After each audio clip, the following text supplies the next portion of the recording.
may free. I don't know ano ito, check ata.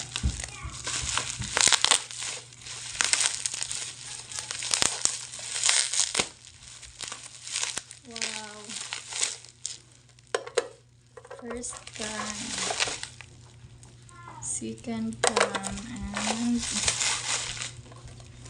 third can. Ito ay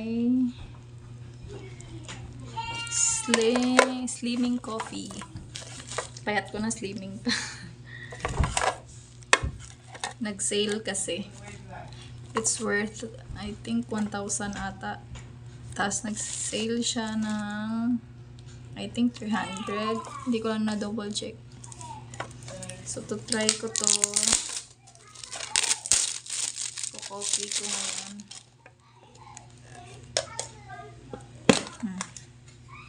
Nice. Ang cute ng ano niya kan. Marami rin laman. Naka-sale talaga siya.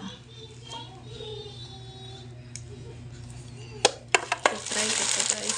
Coffee ako before matulog. Bye-bye. Sasabihin ko sa inyo pag effective ito. Pag na-burn yung